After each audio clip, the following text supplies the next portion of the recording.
She changed, then left me a divorce story every man should hear.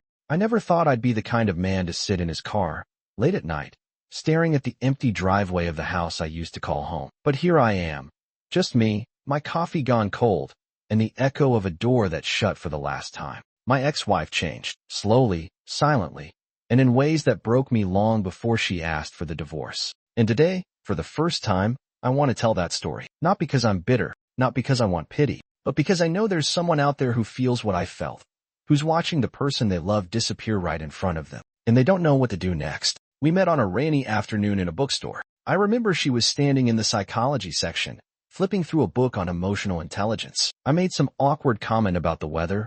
She smiled, and just like that, something clicked. Her laugh was soft but contagious. Her eyes held warmth like the kind you feel sitting next to a fireplace in winter. She wasn't flashy or loud. She didn't try to impress. And that's exactly what impressed me. We talked for hours that first day, about childhood memories, favorite books, dreams we were too scared to say out loud. It felt easy, natural, as if we had known each other in another life, and were just catching up. A year later, I proposed. She cried. I cried. And on our wedding day, I remember thinking, this is it. This is my forever. We weren't rich. We didn't have a fancy house. But we had Sunday morning pancakes, long walks holding hands, inside jokes that could make us laugh in the middle of a fight. She used to draw little hearts on my coffee mug. I used to write sticky notes with quotes and tuck them in her bag before she went to work. We had our moments, like any couple, but it always felt like we were on the same team, like we were building something together. That's why I never saw the change coming. It didn't happen all at once. No explosion, no big argument, just little things,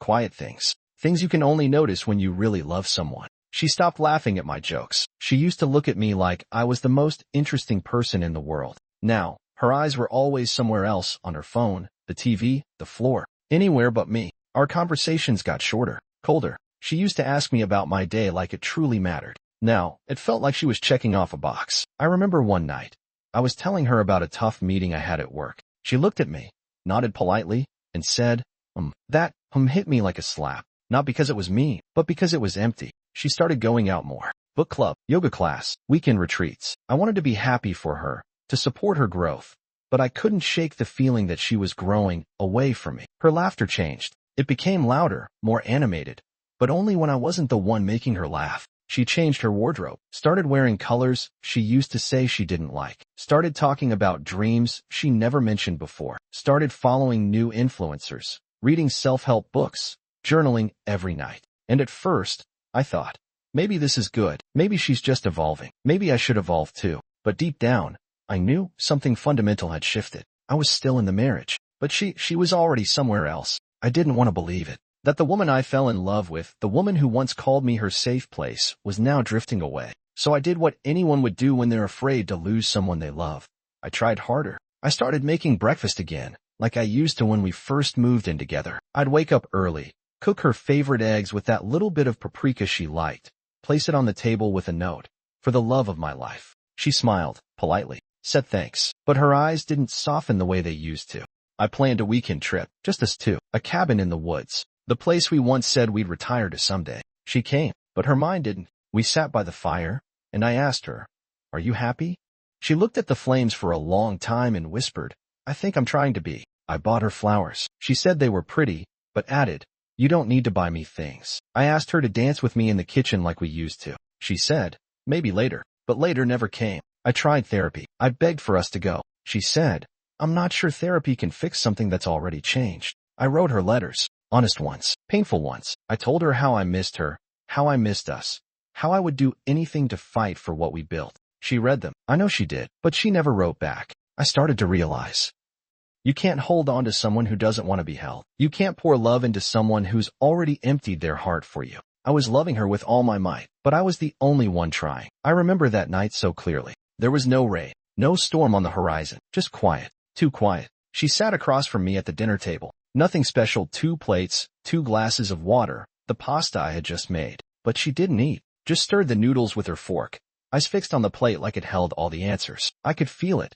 Something was about to break. And then she looked up. For the first time in months, she really looked into my eyes. "I'm not the woman you fell in love with anymore," she said. Her voice wasn't angry. It wasn't even sad. It was hollow, empty, resigned. I swallowed hard. Is it something I did?"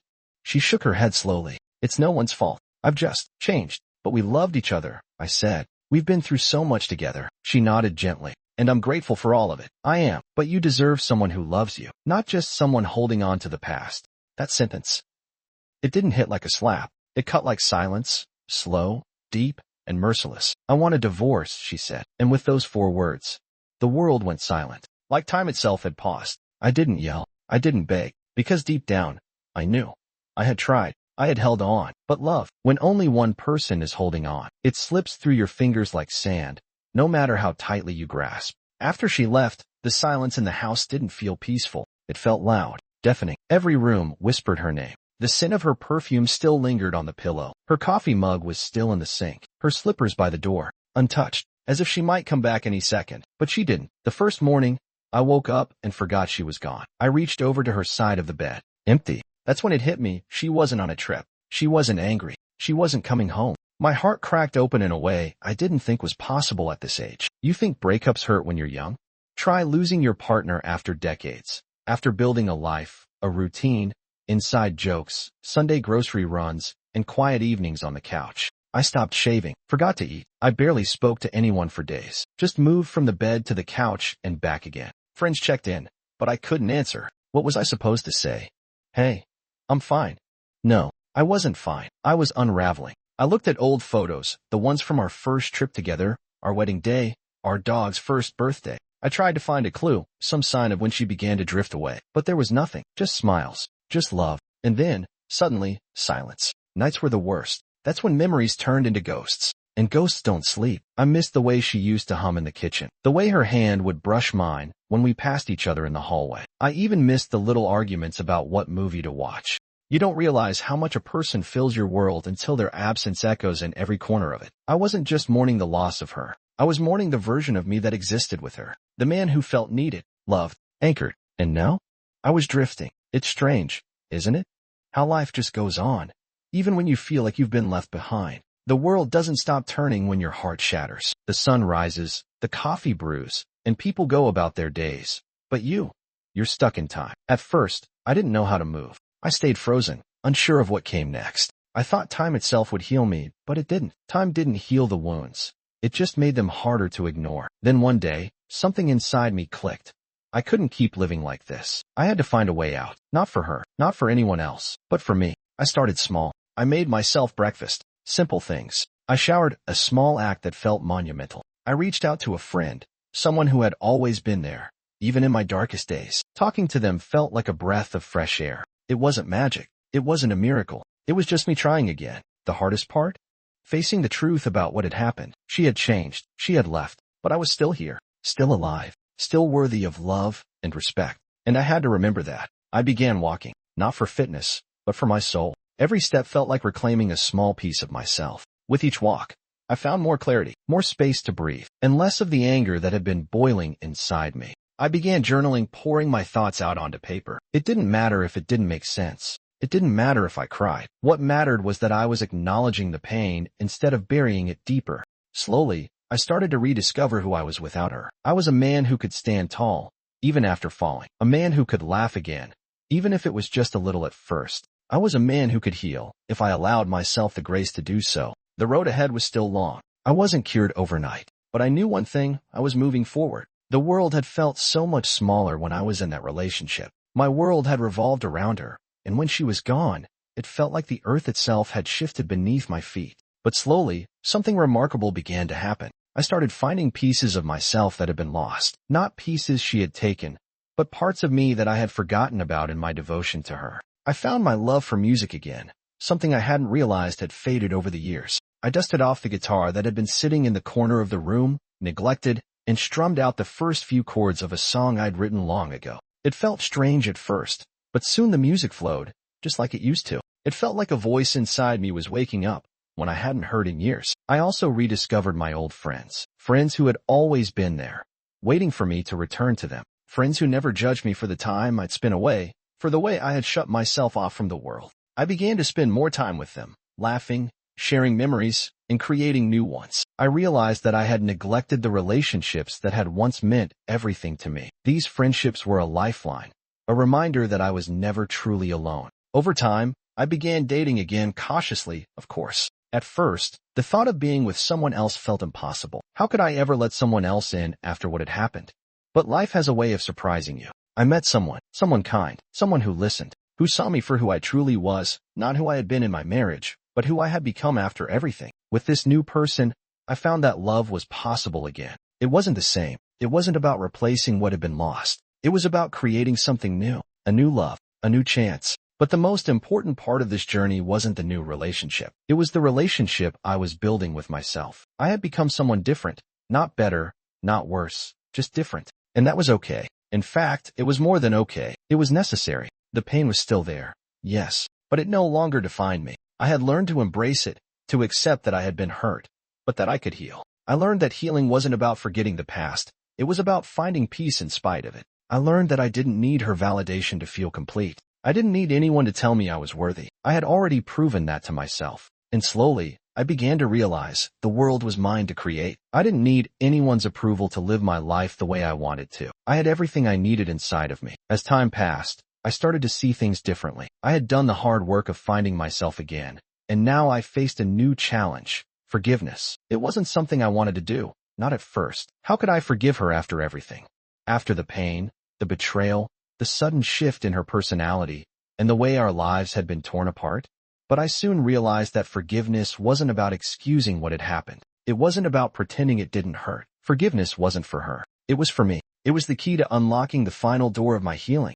I began with small steps. I would think about the good times, the moments before things went wrong. There were real moments of love and joy in those years. It was easy to focus on the negative, but I tried to remind myself of the woman I had fallen in love with. I remembered her smile, the way she cared for our family, the little things she did to make life easier. Those memories were precious, and I couldn't let them be overshadowed by the painful ending. Forgiveness didn't happen overnight. There were days when I was filled with anger, days when I questioned whether it was worth forgiving her at all. But I kept telling myself that forgiveness didn't mean letting her off the hook. It simply meant that I was no longer going to allow her actions to control me. I refused to let the anger hold me captive anymore. I needed to be free. And so, bit by bit, I began to let go. I stopped holding on to the bitterness that had poisoned my heart. I chose peace over resentment. I chose love over hatred. And eventually, I realized I had forgiven her, not because she deserved it, but because I did. I wasn't doing it for her. I was doing it for me. In the process, I also began to forgive myself.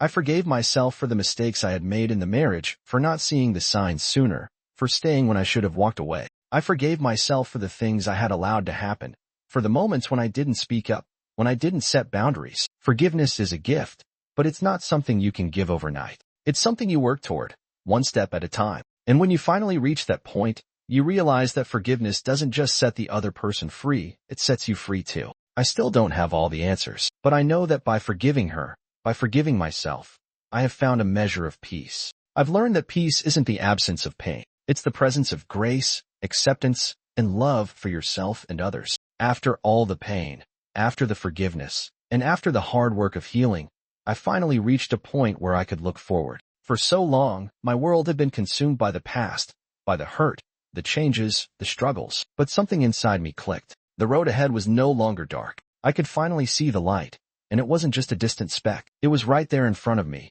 waiting for me to take that first step. I had spent so much of my time looking back at what went wrong, at the things I couldn't change. But I realized that the future wasn't defined by the past. The future was mine to shape. The future was full of new possibilities, new dreams, new people, and new opportunities for growth. I spent time reflecting on what I wanted in this next chapter of my life. Who was I now? What did I want out of life? What did I want to give to the world? I realized that I wasn't the person I used to be. I was stronger, more resilient, and, in many ways, more compassionate. I had learned so much through my journey, and I wasn't going to let that go to waste. I started setting new goals. They weren't huge at first. I wanted to get back into doing the things I loved, the things that made me feel alive. I went back to painting, something I had always enjoyed but had put aside during the hard years. I took up hiking again, something that had once been my escape, my way of clearing my head and finding peace. I also began to explore new relationships, not necessarily romantic ones, but relationships with people who were kind and supportive. I had learned the value of surrounding myself with people who truly cared, people who brought positivity into my life. Slowly but surely, I started building a new social circle. These were people who saw me for who I was now, not who I had been. I didn't rush into anything. I didn't need to. The future was no longer something I feared. It was something I looked forward to with hope and excitement. And as I looked forward, I realized that this journey had made me more than just a survivor. It had made me someone who was capable of thriving. I had learned that it was okay to fall, as long as you got back up. I had learned that it was okay to be vulnerable, to ask for help, and to lean on others when you needed to. And I had learned that the best way to move forward was to embrace who you are in the moment, flaws, scars, and all. I didn't need to be perfect. I just needed to keep going, to keep learning, and to keep growing. Looking ahead, I also realized that I had the power to love again. Maybe not in the same way as before, but love was still there. A love for life, for myself, and for the people who truly mattered. I was no longer the person I was when I was married, and that was okay. The future didn't have to be something I feared anymore. It could be something I embraced with open arms. As I closed the chapter on my past, I took a deep breath. I was ready for whatever came next. No matter what it was, I knew I had the strength to face it. Because, in the end, life isn't about the things you've lost. It's about what you choose to do with what you have left, and what you will make of it. If there's one thing I've learned throughout this whole experience, it's that pain and heartache, while incredibly difficult, can teach us more than we ever thought possible. Sometimes, we don't realize the valuable lessons we're learning while we're in the middle of it. Only when we look back, from a place of healing, do we see the growth, the strength, and the transformation that occurred. The first lesson I learned, and this one took a long time for me to grasp, is that you cannot control other people. You can't control how they change, how they feel, or how they react to things. All you can control is how you respond. I spent so many years trying to understand my ex-wife's actions, trying to reason with her, trying to make her see things the way I did. But I came to realize that some things are out of our hands. I also learned that communication is key, not just in relationships, but in every aspect of life. So many misunderstandings arose because we didn't communicate properly. There were unspoken expectations, unmet needs, and unresolved issues that were left to fester. When I started being more open and honest with myself and with others, I noticed a shift in how I interacted with the world. Being clear about my feelings and listening to the feelings of others created space for understanding and connection. A significant lesson was embracing change. Change is a constant in life, whether we like it or not. I had always resisted change, holding on to the past because it felt comfortable. But the truth is, change can bring about growth and new opportunities. Yes, it's scary, but it's also necessary. After my divorce, I had to learn to embrace the unknown, to step outside of my comfort zone, and to trust that the future could be better, even if it didn't look the way I had envisioned. You can't force someone to stay if they no longer want to, and you can't change someone who isn't willing to change. Another lesson I learned was the importance of self-worth. For years, I placed my value in my role as a husband, as a father, as a provider. When that role was stripped away, I didn't know who I was anymore. But over time, I learned that my worth isn't defined by my relationship status or my job. It comes from within. I am worthy of love, respect, and happiness simply because I exist. That realization was both freeing and empowering. Another powerful lesson was about forgiveness. I had spent a long time harboring resentment and anger toward my ex-wife for her role in the breakdown of our marriage. But holding on to that anger was only hurting me. Forgiveness doesn't mean forgetting, and it doesn't mean that what happened was okay. It means releasing the hold that anger had on me. It means freeing myself from the past and allowing myself to move forward. Forgiveness was a gift I gave to myself, not to her. Lastly, I learned about the importance of self-care. For so many years, I focused on others, my wife, my kids, my work. I poured so much of myself into taking care of everyone else that I neglected myself. But in the process of healing, I came to understand that self-care isn't selfish. It's necessary. Taking care of my mental, emotional, and physical health allowed me to be better for everyone else, too. These lessons didn't come easily, and some of them took years to fully understand. But they shaped who I am today. They gave me a new perspective on life and helped me find peace in the chaos. And now, as I reflect on everything I've been through, I realize that I wouldn't change a thing, because every struggle, every hardship, and every painful moment led me to this point, to the person I am now. A person who knows his worth, who embraces change, who values communication, who forgives, and who understands the importance of self-care. The road hasn't been easy, but it's been worth it. And if you're going through something similar, know that you are not alone. There is light at the end of the tunnel, and no matter what you're facing, there is always the possibility of healing, growth, and new beginnings. Moving forward isn't about forgetting the past or pretending the pain never happened. It's about acknowledging it, learning from it, and using those lessons to guide you toward a better future. After everything I've been through, the divorce, the emotional roller coaster, the broken dreams, I had to learn how to move forward. And it wasn't easy. There were days when I felt like I was walking in circles, unsure of where I was going or how I would get there. But I knew that I had to move forward, not just for my own sake, but for the sake of my children, my family, and my future. One of the first things I realized was that moving forward required accepting the present moment. I couldn't change what had happened. The past was behind me, and no amount of wishing or regretting could rewrite it. But what I could do was decide how I would respond to the present. I had to accept that this was my reality now. I was divorced, my life had shifted, and I was starting over. And once I accepted that, I felt a sense of freedom. I wasn't weighed down by the need to control the past anymore. Another crucial part of moving forward was letting go of guilt. For a long time, I blamed myself for the breakdown of my marriage. I thought if I had done things differently, maybe things would have turned out differently. But over time, I realized that guilt was only keeping me stuck. No one can control everything in a relationship, and sometimes things fall apart despite our best efforts. Holding on to guilt wasn't helping anyone,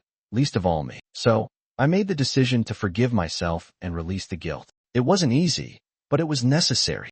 In the midst of all this, I found strength in focusing on what I could control. I couldn't control my ex-wife's actions or feelings, but I could control my own actions and emotions. I could choose how I spent my time, who I spent it with, and what I did to heal. I could focus on my work, my health, my children, and my personal growth. These were the things that I could control, and they became my anchor. Focusing on the present and the things that I could control gave me a sense of stability and purpose, even in the midst of uncertainty. Building new relationships also became an essential part of moving forward. After the divorce, I was hesitant to open up to anyone else. I wasn't sure if I could trust anyone again. But I learned that moving forward didn't mean completely shutting myself off from the possibility of love and connection. It meant being open to new relationships, not necessarily romantic, but also friendships and new professional connections. I began to build a support system that helped me through the tough times and celebrated the good times with me. These new relationships helped me heal, grow,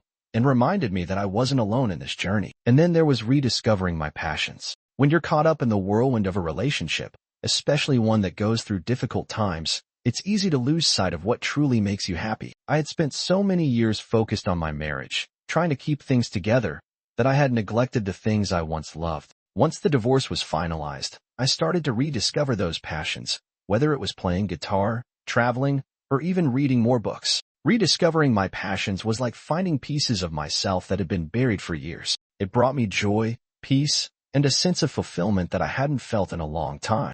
Forgiving my ex-wife also played a crucial role in moving forward. The decision to forgive wasn't about excusing her actions or saying what happened was okay. It was about freeing myself from the chains of bitterness and anger. Holding on to resentment only weighed me down and prevented me from moving forward. When I forgave her, I let go of the anger and allowed myself to heal. It was one of the most liberating decisions I ever made. Moving forward also meant embracing the unknown. For so long, I had a clear vision of my life. I thought I knew what it was going to look like, where I would be, and what I would be doing. But after the divorce, everything felt uncertain. I didn't know where I was headed, and that scared me. But over time, I came to realize that uncertainty is a natural part of life. The future is always unknown, and there's no way to predict what will happen. But that doesn't mean it's something to fear. Embracing the unknown opened me up to new opportunities, experiences, and possibilities that I hadn't even considered before. As I continue to move forward, I'm learning to embrace the journey rather than focusing on the destination. Life isn't about reaching a certain point and being done. It's about growing, learning, and evolving along the way. I'm not the same person I was when I first got married, and I'm not the same person I was when I got divorced. And that's okay. The journey of life is filled with twists, turns, and bumps along the way, but each step is an opportunity for growth and transformation. Healing is a process, and it takes time. I still have my good days and bad days. Some days, I feel like I've made so much progress, and other days, the pain resurfaces. But I've learned to be patient with myself. Healing doesn't happen overnight, and there's no timeline for it. It's okay to take things one day at a time, and it's okay to have setbacks. The important thing is to keep moving forward, even if it's just one small step at a time. So, as I reflect on my journey, I want to share this with anyone who's going through something similar. You are not alone. If you're in the middle of a painful divorce, dealing with a broken heart, or facing an uncertain future, know that there is hope. There is healing, and there is a way forward. It may not be easy, but it is possible. And one day, you will look back and realize how far you've come. Keep going. Keep believing in yourself. The best is yet to come. Finding peace after a divorce is one of the hardest things to do. It's like the calm after a violent storm. At first, everything feels still, but the damage is still there, and the ground beneath your feet feels uncertain. For months, I was caught in a whirlwind of emotions, from grief to anger, confusion, and even moments of relief. It was difficult to find a sense of calm when I felt like my world had been turned upside down. But little by little, I began to realize that peace wasn't something that would come suddenly or all at once. It wasn't something that could be forced. It was something that I had to allow myself to experience, to accept. The first step to finding peace was accepting that I had been through a traumatic experience. We often think of peace as something we just get over, as if there's a magic switch we can flip to make the pain go away. But the truth is, peace is a process. It starts with acceptance, with acknowledging the pain, the loss, and the changes that have occurred. When I finally accepted that what I had gone through was real, that the pain and hurt were valid, I began to allow myself the space to heal. I gave myself permission to feel what I needed to feel without judgment. And that, in itself, was a powerful step toward peace. Another key to peace was learning to forgive. Forgiveness wasn't about excusing my ex-wife's actions or pretending that everything was okay. It was about releasing the anger, resentment, and bitterness that had been building up inside me. I realized that holding on to those negative emotions wasn't hurting her. It was only hurting me. It was preventing me from moving forward and finding the peace that I so desperately needed. Forgiveness wasn't a one-time event. It was a daily choice. Every time the anger or resentment crept back in, I had to remind myself to let it go, to forgive, and to move forward. It wasn't easy, but over time, it became part of my healing process. Focusing on the present also played a huge role in finding peace. For a long time, I was stuck in the past. I thought about what had happened, what went wrong, and what I could have done differently. I replayed the same scenarios over and over in my head, trying to figure out how to fix things that had already fallen apart. But the more I focused on the past, the more anxious and unsettled I became. It wasn't until I started focusing on the present moment, on what I had now, that I began to feel a sense of calm. I reminded myself that the past was gone, and the future was uncertain. All I could do was live in the present, one day at a time, and find peace in the here and now. Reconnecting with my spirituality was another important part of finding peace. During the divorce, I had felt disconnected from my faith. The pain and betrayal had made me question everything, my beliefs, my values, and even my relationship with God. But slowly, I started to rebuild that connection. I turned to prayer, meditation, and spiritual practices that brought me comfort and grounding. I reminded myself that I wasn't alone, that there was a higher power guiding me, and that peace could be found through faith. It wasn't an instant fix, but the more I leaned into my spirituality, the more peace I found in my heart. Self-care also became an essential part of my healing process. I realized that in order to find peace, I had to take care of myself, both physically and emotionally. For so long, I had neglected my own needs, focusing all my energy on the relationship. But now, I made my well-being a priority. I started exercising regularly, eating healthier, and getting enough sleep. I also gave myself permission to take time for the things I enjoyed, whether it was reading a book, taking a walk in nature, or simply sitting in silence. Taking care of myself allowed me to feel more balanced and peaceful, and it gave me the strength to face the challenges ahead. Creating new routines also helped me find peace. After the divorce, everything felt chaotic. My life had been turned upside down, and I didn't know what to expect from one day to the next. So, I started creating new routines, simple things that brought order and structure to my days. I would wake up early, take time to meditate or pray, and plan my day with intention. Having a sense of routine gave me stability and helped me feel more in control of my life. It wasn't about avoiding the difficult emotions or pretending everything was fine.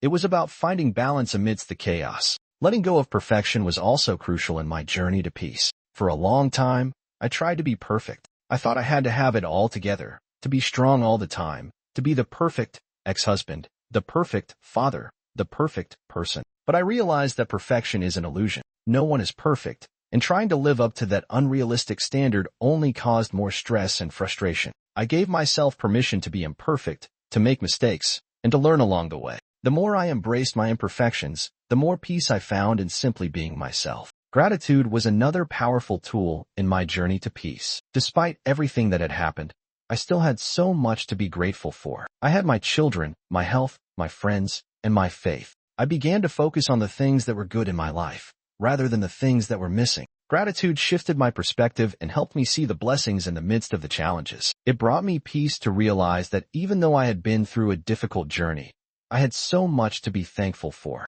Healing takes time, and I had to remind myself that it wasn't an overnight process. Some days, I felt like I was making progress, and other days, the pain resurfaced. But I learned to be patient with myself. I understood that finding peace was a journey, not a destination. And as long as I kept moving forward, one step at a time, I knew that peace would eventually come. Letting go of the need for validation was another crucial part of finding peace. During the marriage and after the divorce, I often sought validation from others, my ex-wife, my friends, my family. I wanted to hear that I was doing the right thing, that I was making the right choices. But I came to realize that true peace comes from within. I didn't need anyone else's approval to be at peace with myself. I learned to trust my own judgment, to make decisions that felt right for me, and to let go of the need for external validation. The more I relied on my own inner strength, the more peace I found. In conclusion, finding peace after a divorce isn't easy, but it is possible. It's a journey that takes time,